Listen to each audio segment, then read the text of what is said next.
Hello, today we're going to be discussing a student who I'm going to refer to as Jane. Jane is an 11-year-old female who is in the 5th grade. She is currently attending Cabot Middle School.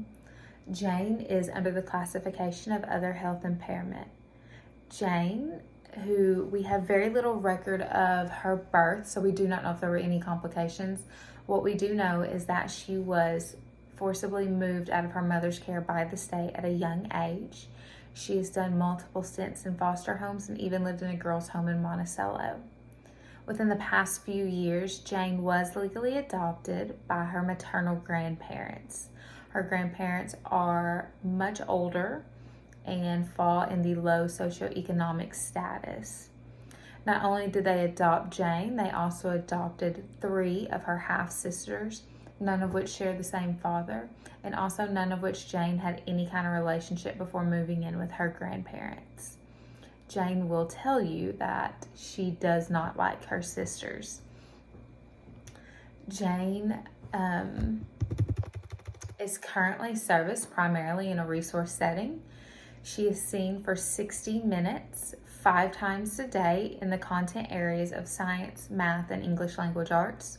Her total minutes served for the semester was 900, and this allowed her to be in the general education setting anywhere from 40 to 79% of the time. At one point, Jane was in a general education science classroom with para support, but it was determined at her last annual review that this did not meet her needs. She also at one point was serviced for speech, but it was determined that she no longer needed this service as well. Okay.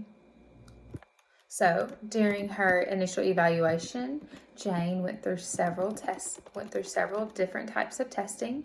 The first one that she went through was the Wechsler Intelligence Scale for Children, 5th edition. This generally measures intellectual functioning. So we're going to go through her scores real quick. Her full scale, her FISC, was a 78, which is very low. Her verbal comprehension, so her ability to hear things and comprehend them and understand, was extremely low with a score of 68. Her visual spatial was low average at a score of 84. Her fluid reasoning, however, was in the average range with a score of 97. Her working memory was low average with a score of 88, and her processing speed was very low with a score of 77. The working memory and processing speed makes sense because during her observation, there were several times that she either made the statement, "I do not understand," or she would say, "I have bad memory, I can't do this." From there, she was tested using the Kaufman Test of Educational Achievement. This assesses areas of reading, math, and written expression. So Jane, in the area of letter and word, she scored below average with a score of 81. Reading comprehension was below average with a score of 84. Math concepts and applications, 81 below average. Math computations was 76 below average. Written expression, 76 below average. Spelling, 77 below average. However, she did score in the average range with silent reading fluency, 88. Word recognition, 85, and decoding at 86, but then slipped back into the below average range for nonsense word decoding. Jane really struggles when it comes specifically to math. She is unable to do one-on-one counting sequences. She also takes unusual amounts of time to do her work. She will stare at the paper, will think, will write something down, and even if it's correct, will erase it and start over again.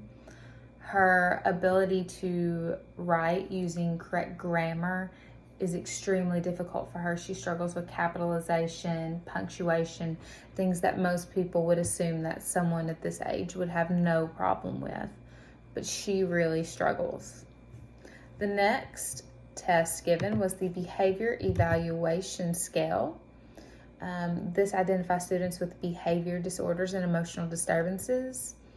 So Jane, her learning problems was a 1. Her interpersonal relations was a 6. Her inappropriate behavior was a 4. Her unhappiness and depression was an 8. And her physical symptoms and her fears were at a 10. So Jane, with learning problems, she has a hard time with study habits, creating those, doing assignments, doing homework, completing work habits, the ritual, the continuously doing of things. She will have a hard time with this in any kind of academic setting, especially when it is requiring memory recall. She also has issues with interpersonal difficulties, so her social skills, she scored very low in this area.